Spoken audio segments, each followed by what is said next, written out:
Hello everyone. पिछले lecture में थोड़ा रिलेशन का मैंने इंट्रोडक्शन दिया था आपको। इस बार हम जो बात कर रहे हैं उसमें भी हम पहले बात करते हैं cartesian product of two sets की। अगर cartesian product of two sets की हम बात कर रहे हैं, suppose we have elements in set A, वो हो गए हमारे ए बी, और ये भी मैं बता चुकी हूँ वैसे। और बी सेट में एलिमेंट है हमारे 1, 2, 3। देखिए इसमें कितने एलिमेंट हैं। Number of elements in set A is equals to 2 और number of elements in set B is equals to 3। तो हमारे number of elements in A cross B कितने होंगे जी? 2 इंटू 3, मतलब 6 एलिमेंट्स मुझे मिलने चाहिए। और ये एलिमेंट्स किस फॉर्म में मिलेंगे? ऑर्डर पेयर के फॉर्म में मिलेंगे। तो जब मैं इनका कार्टेशियन प्रोडक्ट निकालूंगी तो वो किसके इक्वल कैसे निकलेगा?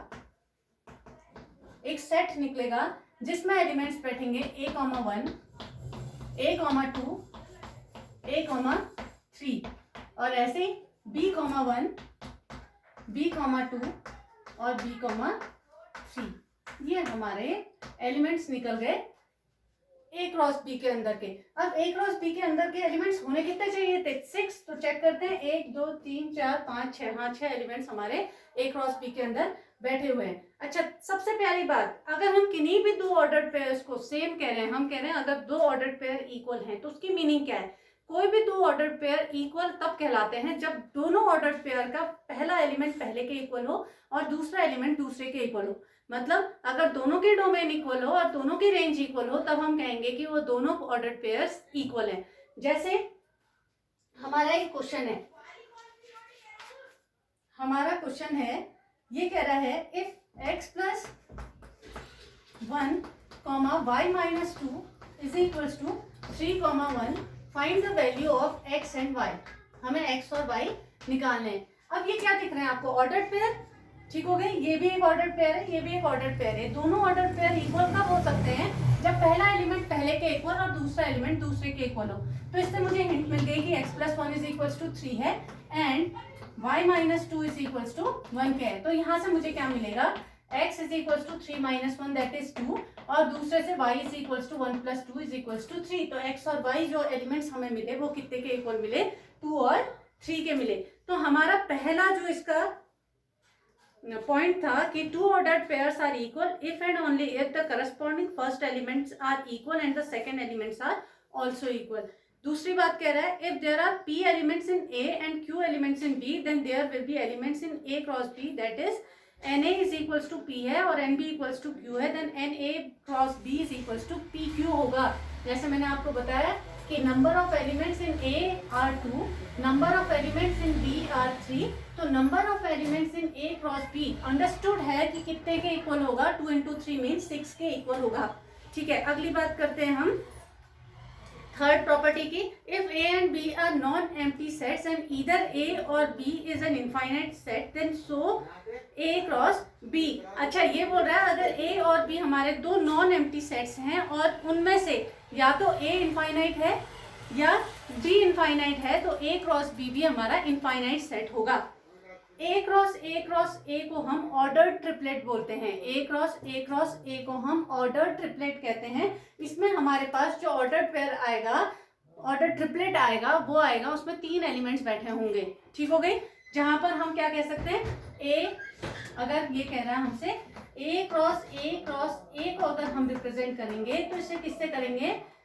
a, b, c से, such that a is an element of a, b is an element of a and c is an element of a।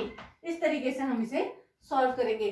Here a b c is called an ordered triplet। तो इस तरीके से relations को अगर हम देखें तो ये बहुत ही इजी कॉन्सेप्ट है। रिलेशन के लिए सेट की नॉलेज होनी बहुत जरूरी थी, जो कि हमने पढ़ा बहुत ध्यान से।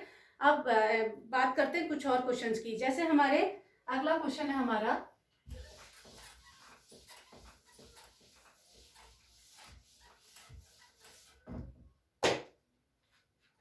if p is equals to set with element a, b, c and q is equals to set with element r।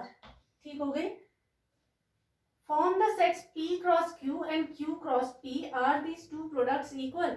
अच्छा, p cross q निकालने के लिए भी कह रहा है हमसे और q cross p निकालने के लिए भी कह रहा है, और फिर क्वेश्चन भी कर दिया क्या ये दोनों इक्वल हैं। तो पहले P क्रॉस Q निकालती हूँ। मुझे पता है कि number of elements in P are 3 और number of elements in set Q equals to 1। तो number of elements in P cross Q कितना मिलेगा जी हमें? 3 इंटू 1 मीन्स 3k। और number of elements in Q cross P is equals to किसके मिलेगा? वो भी 3k। तो दोनों केस में P क्रॉस Q और Q क्रॉस P के केस में हमारा एलिमेंट जो मिल रहे हैं हमें वो 3 मिल रहे हैं। अब मैं निकालती हूँ इसके अंदर के ऑर्डर्ड पेयर्स। अगर मैं P क्रॉस Q को बात करूंगी तो मुझे क्या मिलने वाले elements? A, R, B, R और C, R। ये मेरे एलिमेंट्स बैठे हैं P क्रॉस Q के केस में। अब मैं बात करती हूँ किसकी? Q क्रॉस P की। तो मिलेगा R, A, R, B and R, C। अच्छा, ये मेरा एलिमेंट्स मिले, ये सेट मिला P क्रॉस Q का, ये सेट मिला Q क्रॉस P का। अब दूसरा प्रश्न पे चले जाते हैं। दूसरा क्वेश्चन कहता है कि क्या P cross Q set Q cross P के इक्वल होगा? आप क्या आंसर कर सकते हैं? चलिए एक बात बताते हैं पहले। क्या ऑर्डर पेयर 2, 3 और 3, 2 सेम है? हमने एक कार्टेशियन प्लेन बनाया, मैंने 2, 3 को रिप्रेजेंट करना है, तो 2, 3 कहीं यहाँ आया, ये 1, ये 2 और 1, 2, ये 3।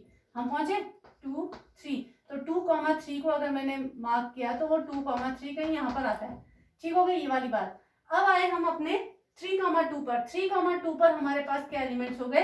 ये 3 है और 2 हमारा ये, और 3, 2 मेरा यहाँ पर आता है। क्या ये दोनों ओवरलैप थे? एक ही जगह पर आए? नहीं, एलिमेंट्स हमारे डिफरेंट बैठ गए जी। ए आर और आर ए की मीनिंग बदल गई है यहाँ पर। तो इसका मतलब है A R is not equals to R A, B R is not equals to R B and C R is not equals to R C. अगर एलिमेंट्स हमारे पास सेम नहीं है तो क्या हम किन्हीं दो सेट्स को इक्वल कह सकते हैं? इक्वल सेट होने की कंडीशन क्या है? Cardinal number as well as number of element should be same. मतलब कार्डिनल नंबर तो हमारा आ गया जी, हाँ 3, 3 आ रहा है दोनों के केस में। क्या मेरे एलिमेंट सेम है? ऑर्डर्ड पेयर सेम है? नहीं है। इसलिए मैं कहूंगी कि P cross Q is not equals to Q cross P। आगे बात समझ में? अगला कहता है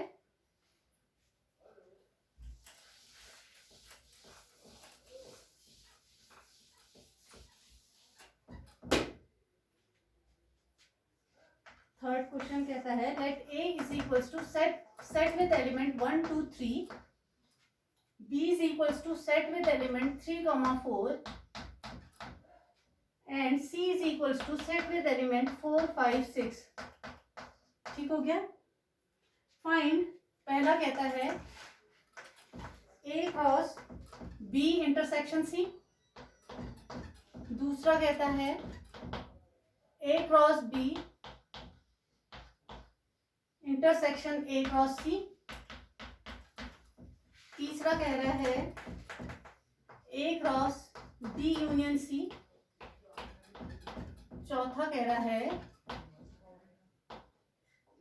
A cross B union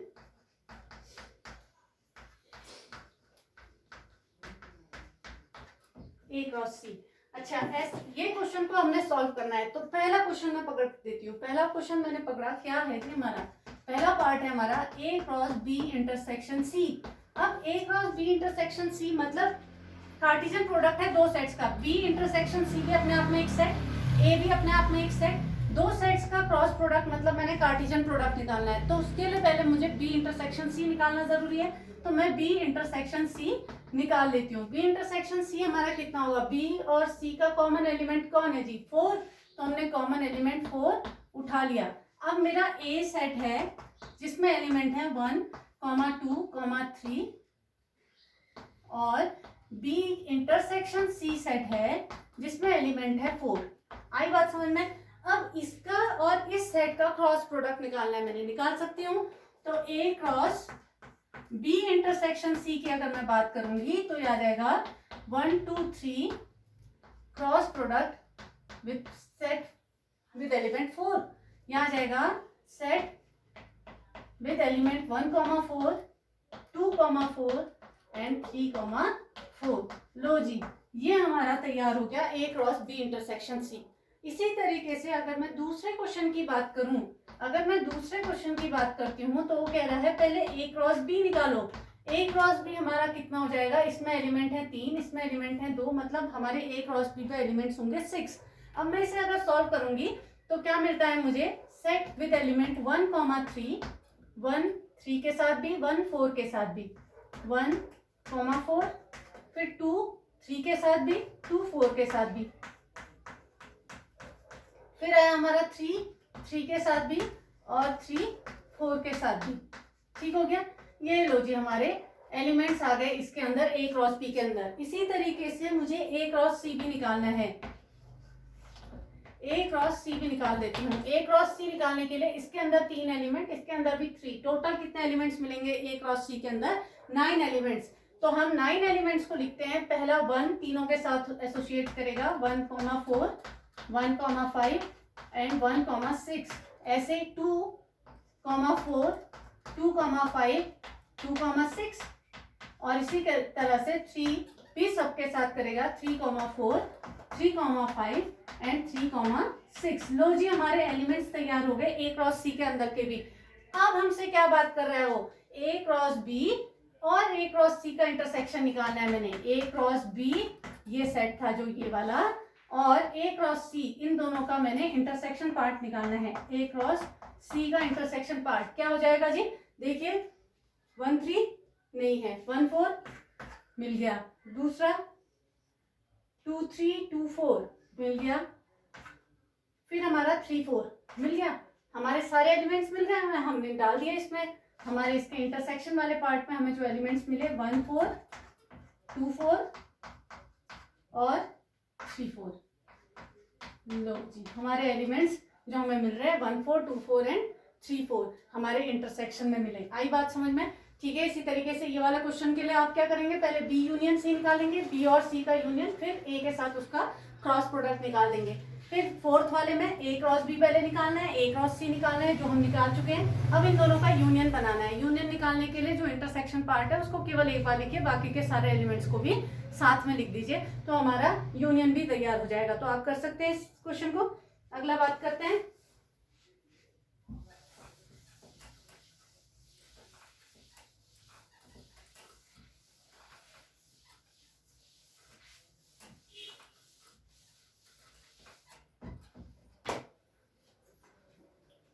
if P, fourth example है हमारा, if P is equals to 1, 2 form the set P into P into P, P cross P हमने तैयार करना है। अच्छा, P क्रॉस P जो होगा इसमें किस टाइप के, ट्रिपलेट्स टाइप की चीजें होंगी, और कितने एलिमेंट्स बैठेंगे हमारे 1 2 और 1 2। अगर मैं बात करूं P क्रॉस P की, तो P क्रॉस P में हमारे पास कितने एलिमेंट्स बैठे, 1, 2 इंटू 1, 2, मतलब P में number of elements in P into number of elements in P, मतलब हो गए 4। 2 एलिमेंट इसमें, 2 एलिमेंट P में है, मतलब 4 एलिमेंट हो गए। अगर मैं बात करूं इसके साथ एक और क्रॉस प्रोडक्ट लगा दूं P का, तो कितने एलिमेंट्स हो जाएंगे, 8 एलिमेंट्स हो जाएंगे हमारे। 4 P क्रॉस P में हमारे पास number of elements in P cross P is equals to 4 हो गए। तो number of elements in P cross P कितने के हो जाएगा, P क्रॉस P का हम 2 के साथ फिर से प्रोडक्ट दिखाएंगे, तो 4 2 8 एलिमेंट्स मिलने वाले हैं जी हमें। और किस फॉर्म में मिलने वाले हैं, वो ऑर्डर ट्रिपलेट के फॉर्म में मिलने वाले हैं। अब ऑर्डर ट्रिपलेट के फॉर्म में मिल रहे हैं, हम निकालेंगे कैसे इन क्वेश्चन, इनका आंसर। अच्छा, आंसर कैसे निकालेंगे, देखिए आपको अगर परेशानी होती है तो आप देखिए, पहले P क्रॉस P आपने निकाल दिया। P क्रॉस P आपका मतलब 1, 2 क्रॉस 1, 2 है। तो हमारे पास एलिमेंट्स क्या बैठे, 1 1, 1 2, 2 1 और 2 2, ये तो बैठे। ठीक हो गया। अब नंबर ऑफ एलिमेंट्स 4 आ गए इसके अंदर। अब मैं इसका P क्रॉस P एक सेट तैयार बना, इसका हम P के साथ फिर से प्रोडक्ट निकाल रहे हैं, क्रॉस प्रोडक्ट मतलब कार्टेशियन प्रोडक्ट। तो हमें क्या मिल रहा है, इसका मैं 1 1, 1 2, 2 1 और 2 2 जो सेट है इसका मैं क्रॉस प्रोडक्ट निकाल रही हूँ 1, 2 के साथ। तो मेरे जो एलिमेंट्स तैयार होंगे वो क्या तैयार हो रहे हैं, देखिए ट्रिपलेट फॉर्म में मिलने वाला है मुझे। तो मुझे क्या मिलेगा, 1 1 1 और 1 1 2। अगर मैं इसको 1 के साथ और 2 के साथ एसोसिएट कर रहा हूं तो पहले 1 1 1 मिलेगा, फिर 1 1 2 मिलेगा, फिर अगले में 1 2 को हम दोनों के साथ एसोसिएट कराएंगे तो 1 2 1 और 1 2 2 मिलेगा, फिर 2 1 को कराएंगे तो 2 1 1 और 2 1 2 मिलेगा, फिर तीसरा हमारे पास क्या होगा 2 2 1 और 2 2 2 के इक्वल मिलेगा। तो ये हमारे 1 2 3 4 5 6 7 8 एलिमेंट्स ऐसे हैं जो कि ट्रिपलेट के फॉर्म में मिल जाएंगे, हमें ऑर्डर ट्रिपलेट के फॉर्म में मिल जाएंगे इन P cross P cross P। ठीक हो गई, आगे बात करते हैं। If R is the set of all real numbers but to the Cartesian product R cross R and R cross R represent।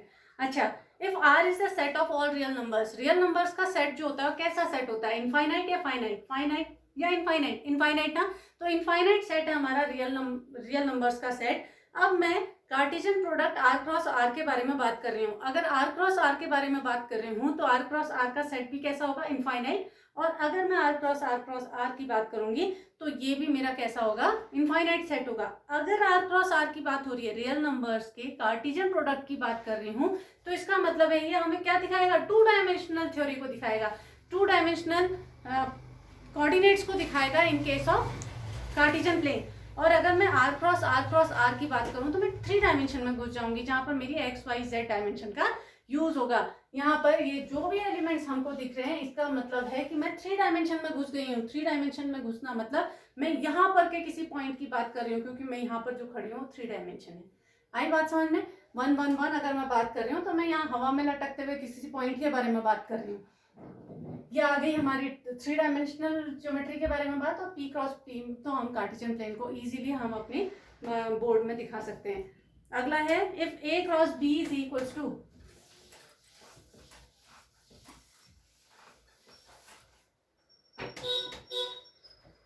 Sixth question इसने कहा if A cross B is equals to set with element P comma Q, P comma R, M Q and M R। अब अभी तक ये क्या कर रहा था, हमसे कह रहा था कि 2 सेट्स आपको दिए हुए हैं, आप कार्टेशियन प्रोडक्ट तैयार करके दिखाओ। अब के इसने कार्टेशियन प्रोडक्ट दे दिया है, अब मुझसे वो सेट ए और सेट बी की डिमांड कर रहा है कि सेट ए क्या होगा और सेट बी क्या होगा। अच्छा, सेट ए बताने के लिए आप देखिए हमारे पास जो पहला एलिमेंट है, पहला एलिमेंट देखते हैं, ये एलिमेंट इसमें P, इसमें P, इसमें M, इसमें M।